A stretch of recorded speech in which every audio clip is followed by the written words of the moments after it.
I just want to give you my deepest gratitude for your created content preaching Pan-Africanism. How much you know me in Ethiopia. Introduce all yourself. Hey, what's up everybody? It's Miko here and I am from Africa.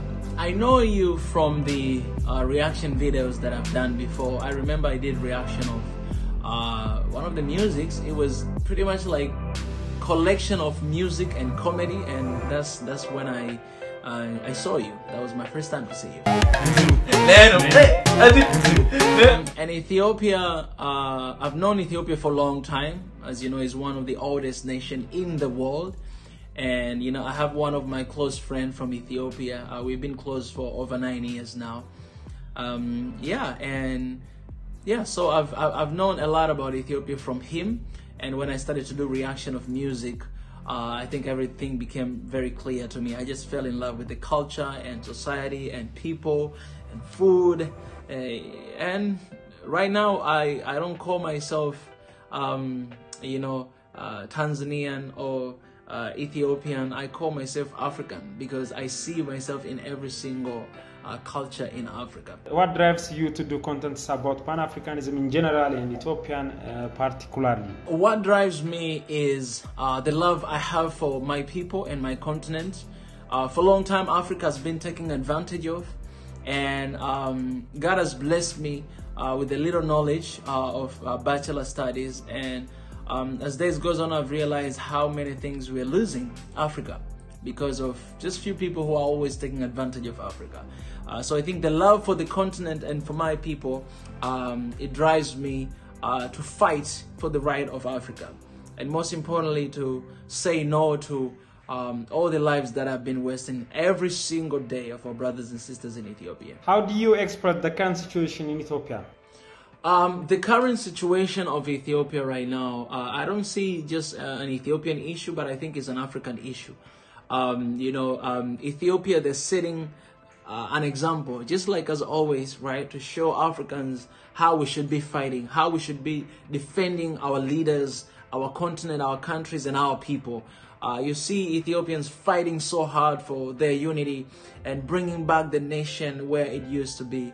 That's beautiful to see, and I think there's a big lesson there to learn as an African. So how do you express the basic motive of the USA and Africans, Ethiopians affairs? Do you think their involvement is fair? So the involvement of US in African matters is not acceptable, and I think it's not fair, and I wish it never happened again. Because we say Africa for Africans. We believe that Africans, we are able to solve our own issues, to deal with our own crisis, right? We don't need support. We don't need anybody to come and to tell us what to do, because we have that ability to solve our own issues by ourselves. The only thing that we are lacking right now is the unity, and that's why I stand for One Africa, hoping that everyone will come together and leave aside all the differences to fight together for the beautiful continent of Africa. What could you define the role of African social media influencers on enhancing Pan-Africanism, and what you recommended us to do on this aspect? So I think there's a big role to play, and especially celebrities or those who are famous on social media like you, Miko. I think we have to use our platform to give back to the society. We have to speak about these things. We have to raise awareness, because we all know that Western media or other medias, they don't even want to be involved in these issues because of their own benefits or, whatever they know. But our influencers and those who are popular on social media, I think we can raise our voice, because we have a lot of followers, and once you write something, that's going to reach pretty much everywhere. Like in this age, like right now, social media is pretty much medias. You know what I'm saying? It's more than just medias. People, they look at Instagram more than watch television. You know what I'm saying? So if you post something there and talk about the current issue and raise your voice, I think it will spread the word everywhere, and everybody will be involved in this fight that we're going through right now. My expectation is that is to see a united Ethiopia, is to see a united Africa. All these differences that we have, it's a blessing from God, but we should not use it as a curse. It's a blessing. Blessing, it really depends how you see it, like perspectives, right? You might have the same thing. For instance, if I give you a half cup of water, someone might say, wow, this is very little. Why are you giving me this little? And someone might say, oh, thank you so much. At least I can have a little drop of water. You know what I'm saying?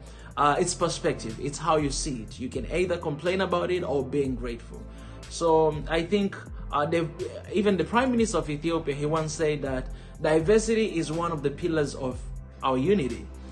So we need to embrace that. We need to embrace our differences. We should not judge each other because of our different tribes or language or skin or religion, but we should always come together and be one, because in reality we are one. We are all Africans, so we should embrace one another. I want to do many things about Pan-Africanism with your head. And so let me know. Brother, I'm willing to do that too. You know, let's stand together and fight for a beautiful continent, for our beautiful countries. Africa is beautiful and it's very, very precious, but people, they don't know.